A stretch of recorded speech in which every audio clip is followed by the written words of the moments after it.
बड़े मुल्कों के भी एम्बेसडर हो, उस व्यक्ति के बेटे को भी आम आदमी की तरफ पकड़ लेना अपने आप में उस डिपार्टमेंट की जीत है। आप अंदाजा लगा सकते हैं कि अगर कांग्रेस इस समय होती तो जो लोग दंडवत करते थे इनके सामने, उनके बस की था इनको ये करना। मेरा मानना है कि अगर एक आम आदमी को सड़क पर बाइक पर चलते हुए 4 पैक पीने के बाद अगर एक आम पुलिस पकड़ देती है और किसी बेवड़े को थप्पड़ मारकर उसको बंद कर देती है, तो इसी तरीके से वही कानून के तहत अगर इस देश के एक बड़े व्यक्ति के बेटे को भी किया जा रहा है, कहीं ना कहीं बेहद शानदार है। और इस बॉलीवुड को पिछले कुछ समय से इस देश ने देखा है। ये समझने की बात है कि ये आपके हीरोज नहीं हो सकते। इतनी बकवास करते हैं ये आकर सोशल लाइफ पर, सोशल डिलेमा पर इतनी बात करेंगे, हिंदुइज्म पर बात करेंगे, हिंदुत्व पर बात करेंगे, धर्म पर बात करेंगे, देश के बड़े बड़े जो लोग हुए उन पर बात करेंगे। जिस व्यक्ति ने अपने आप को 2-2 बार काला पानी की सजा मिली हो उस वीर सावरकर पर बात करेंगे, इतना ज्ञान देंगे। और जब अपने ऊपर बात आएगी तो उम्मीद करने लगते हैं कि हमें छोड़ देना चाहिए। सुनील शेट्टी ने अभी कहा कि भाई वो बच्चा है, मीडिया एक बार कुछ भी होता है तो बॉलीवुड पर टूट कर पड़ता है। क्यों? जब आप कोई वेंचर बनाते हैं, जब आप कोई फिल्म बनाते हैं, जब तो फोन कर करके बुलाते हो उनको, मतलब जब घर से बाहर निकलते हो अपने पीछे 50 कैमरा चाहिए कि आज मैंने क्या पहना है। लेकिन वही मीडिया जब आपके कुकर्मों को और गलत कामों को दिखाता है तो बुरा लगने लगता है। क्यों बुरा लगने लगता है आपको? और ये सबके साथ नहीं होता क्या? किसके साथ नहीं होता? ये कौन सा ऐसा नेता है, कौन सा ऐसा व्यक्ति है जिसके ऊपर मीडिया ट्रायल नहीं होता है? सबके ऊपर होता है, तब तो बड़े मजे आ रहे होते हैं। मुझे लगता है बेहद सराहनीय कदम, और इस देश की जनता युवाओं को तय करना है कि ये इनके हीरोज कभी नहीं हो सकते। पिछले 1.5-2 साल में इस पूरे गंजेड़ियों, चरसी, गांजाओं वाले गैंग की पोल खुली है और जिस तरह से चीजें हुई हैं, मैं कहता हूँ बेहद शानदार है। नागरिक इस देश के, चाहे आदरणीय प्रधानमंत्री हो, चाहे राष्ट्रपति हो, चाहे एक आम नागरिक हो, कानून सबके लिए अगर बराबर है तो सबको इसी के अंतर्गत सर्व करना पड़ेगा। आप किसके बेटे हो? उससे पुरानी सरकारें डरती होंगी, ये नहीं डरती। इनका बेटा है तो तुम वहां पर पैरों में पड़े होकर, पुरानी सरकारें वहां पर जो है दंडवत झुककर प्रणाम करती रहती होंगी। ये सरकार तो करेगी नहीं। खान नाम था इसलिए आप इनके आगे पीछे पड़े रहते थे, घूमते रहते थे। खान नाम था तो इनके अपॉइंटमेंट के लिए आप इनको जो है कुछ कहते नहीं थे। खान नाम है तो इसलिए अगर आप ड्रग कंज्यूम करेंगे तो आपको बख्शा नहीं जाएगा। अगर आप शाहरुख खान के बेटे हैं और आपको सिर्फ इसलिए छोड़ दिया जाए, ऐसा नहीं हो सकता। वो पुरानी सरकारों में होता होगा, इसका नाम खान हो, मान हो, कुछ भी हो, कोई फर्क नहीं पड़ता इस बात से। फर्क इस बात से पड़ता है कि एनसीबी ने बेहद ही शानदार कार्रवाई करते हुए, ड्रग लेते हुए एक युवक को, 23 साल के युवक को गिरफ्तार किया है। एक 23 साल का युवक है नीरज चोपड़ा, जो इस देश को दुनिया में नाम बनाकर आया है, उसका नाम ऊपर करके आया है और जेवलिन में इतना बड़ा मुकाम हासिल करके आया है अपने गरीब परिवार से आते हुए। और ये स्पॉइल्ड ब्रैट, बिगड़े हुए बच्चे इस देश का क्या हाल कर रहे हैं, अपने पिता का क्या हाल कर रहे हैं, अपने बाप के नाम का क्या कर रहे हैं, उनको फिक्र नहीं है। तो ये जो बाकी जो लॉबियां हैं, इनको कोई खान हो, कुछ भी हो, उससे क्या फर्क पड़ता है? अगर उसने नहीं लिया होता और वो नहीं पकड़ा गया होता और वो उस पार्टी में नहीं होता तो एनसीबी क्या घर से उठाकर लाइए? नहीं ना।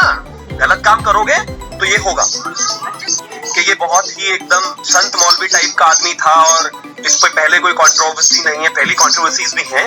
और दूसरी बात ये भी है कि ऐसा तो है नहीं कि आज से पहले नहीं लिया था, पहली बार उसको छुआ और छूते ही पीछे से एनसीबी ने कोई डिवाइस ट्रैकर लगाया हुआ था उसके बालों में कि जैसे ही वो छुएगा उसको पकड़ लेंगे। ये जब भी पकड़े जाते हैं पहली बार ही पकड़े जाते हैं। दीपिका का भी यही हाल था, इनका भी यही हाल है। एक बात इस देश को समझ लेनी चाहिए, चाहे आप सुपरस्टार हैं, स्टार हैं, 1000-2000 करोड़ के मालिक हैं, आप कहीं से भी आते हैं, कोई चीज अगर इस देश में प्रतिबंधित है, ड्रग्स अगर प्रतिबंधित है, तो आपको उस पर अपनी आदत पर लगाम लगानी पड़ेगी। ये ऐसा देश है कि यहाँ गरीब रिक्शे वाला भी अगर, जो कि गलत है, एक शराब पीकर सड़क पर हो, पुलिस 2 दिन के लिए मारती है, बंद कर देती है और 2 दिन बाद वो निकल कर आता है, तो तुम कौन सा दूध के तुले हो और क्यों ना मिले तुमको सजा? और किस बेसिस पर तुम्हें प्रिविलेजेस बनाए जाए? नहीं हो सकता ना। और दूसरी बात, मैं एक और इन लोगों से पूछना चाहता हूँ, जावेद अख्तर से लेकर तमाम वो लोग और जया बच्चन तक जो कहते थे थाली में छेद है, अब कहाँ है आप? बड़े चुप बैठे हैं, सुबह से एक बयान नहीं आया। अपना बच्चा बच्चा और दूसरों के लिए उनके हालत खराब करने में कोई कमी नहीं छोड़ते हो। कहाँ है वो ट्रोल आदमी? और इससे भी ज्यादा बड़ी बात ये है, आपको पता नहीं है ड्रग्स का पैसा कैसे आता है? और ड्रग्स क्या है? ड्रग्स इस दुनिया में आतंकवाद फैलाने का और उसको स्पॉन्सर करने का सबसे बड़ा जरिया है। अगर 1 ग्राम 2 ग्राम लाखों करोड़ों में जाती है, ये पैसा जो कैश में जाता है, ये कहाँ जाता है? टेररिज्म एक्टिविटीज फाइनेंस होती है इस देश में। और आप ये पढ़े लिखे अनपढ़ गंवार लोग जो वहां पर बॉलीवुड के नाम में बैठे हुए हैं, इनको नहीं पता कि ड्रग्स लेने के बाद जो पैसा कैश में ट्रांजैक्ट होता है वो कहां इस्तेमाल होता है। इस देश में टेररिस्ट अटैक प्लॉट करने के लिए, देश की इंटरनल सिक्योरिटी को डिस्टेबलाइज करने के लिए, अक्रॉस द बॉर्डर जो टेररिस्ट है उनकी फंडिंग करने में ये पैसा इस्तेमाल होता है। आपको करते हुए शर्म नहीं आती ये चीज? मुझे लगता है चाहे कोई भी हो, किसी का बेटा हो, किसी का बच्चा हो, पूरे कार्टेल को निकालना चाहिए। ये जो चर्सी गजेड़ी गैंग है और ये इतना जबरदस्त तरीके से बॉलीवुड में फैल चुका है, तो या तो आपको इसको छोड़ना पड़ेगा और नहीं छोड़ोगे तो जेल में रहना पड़ेगा। आप तय कर लीजिए। और कोई फर्क नहीं पड़ता इस देश की आम जनता को, 130 करोड़ जनता को कोई फर्क नहीं पड़ता कि आप शाहरुख खान है, सलमान खान है, कोई से भी खान है। अगर इस देश में प्रतिबंधित चीजों को खाओगे तो जेल जाओगे। अगर इस देश की सेना पर गोली चलाने वाली आतंकवादी की गोली शाहरुख खान के बेटे की खरीदी हुई ड्रग के पैसे से आई है तो उसका जवाब कोर्ट में खड़े होकर देना पड़ेगा। आप कोई भी हैं, आप जेल जाएंगे। जितना पता चला है, कंफर्म्ड रिपोर्ट्स हैं, उनमें कहा गया है कि उसके जो आंखों के लेंसेज होते हैं उसके बॉक्स में वो सारी चीजें मिली हैं। तो अगर आप वहां पर गेस्ट थे तो ये सारी चीजें कैसे पहुंची? अगर एनसीबी को कोई टिप नहीं मिला होता तो क्या शाहरुख खान के बेटे इतने बड़े भी स्टार नहीं है कि एनसीबी के लोग सिर्फ उसको देखने वहां चले जाएंगे? होंगे उनके पिताजी स्टार, उन्होंने काम किया होगा, जो भी है वो इतने बड़े स्टार नहीं है अभी कि एनसीबी उनका फोटोग्राफ लेने वहां गई थी। तो कुछ ना कुछ था, उनके पास टिप थी, उसको फॉलो करके वहां तक पहुंचे। उसके बाद जब उन्होंने देखा और ये सारी चीजें शुरू हुई तो ये हुआ। और मैं कहता हूं कि आप अगर पैसे वाले हैं या किसी रसूखदार बाप के बेटे हैं तो ये बात आपको लाइसेंस नहीं देती इस देश में जो चाहे कर लेने का। अब से पहली सरकारों में ऐसा हुआ होगा। पहले आपको लोग बहुत ही इजी लेट गो वाली सिचुएशन देते होंगे, आप कुछ भी करते होंगे, आपको आराम से निकल जाते होंगे क्योंकि अपना स्टारडम और पावर दिखाते हुए। अब आपको एयरपोर्ट पे जाते हुए सीआईएसएफ के व्यक्ति को अपना आई कार्ड भी दिखाना पड़ेगा क्योंकि शक्ल से नहीं पहचानते हम। और अब आपको अगर आप ड्रग लोगे तो उसका भी जवाब देना पड़ेगा। इस देश के सभी डिपार्टमेंट बराबर हैं और इस देश के सभी नागरिक बराबर हैं। कानून सबके लिए बराबर है। आप 100 करोड़ के आदमी हैं, 1000 करोड़ के आदमी है या 1 रुपए के आदमी है। कोशिश इस सरकार की हमेशा से ये रही है और रहेगी कि सबको जो है कानून के सामने लाया जाए। Everybody is equal before the law. कोई भी हो, इसमें कोई प्रिविलेजेस नहीं है। ऑलरेडी आपको काफी मिली हुई है और नहीं मिल सकती। और हाँ, मैं फिर से यही कहूंगा, इन चर्सियों को एक्सपोज करना बेहद जरूरी है।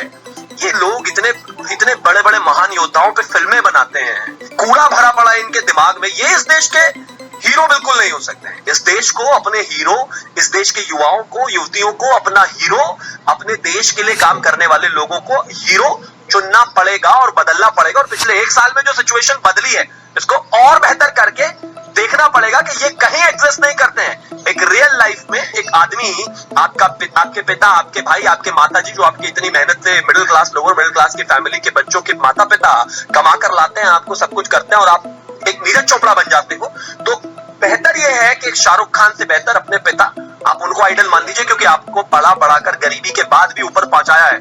इनसे कोई लेना देना नहीं है। 1 साल में पूरे बॉलीवुड में कहीं ना कहीं लोग एक्सपोज हुए हैं। ये सारे लोग एक्सपोज हुए हैं और बिल्कुल सही भी है।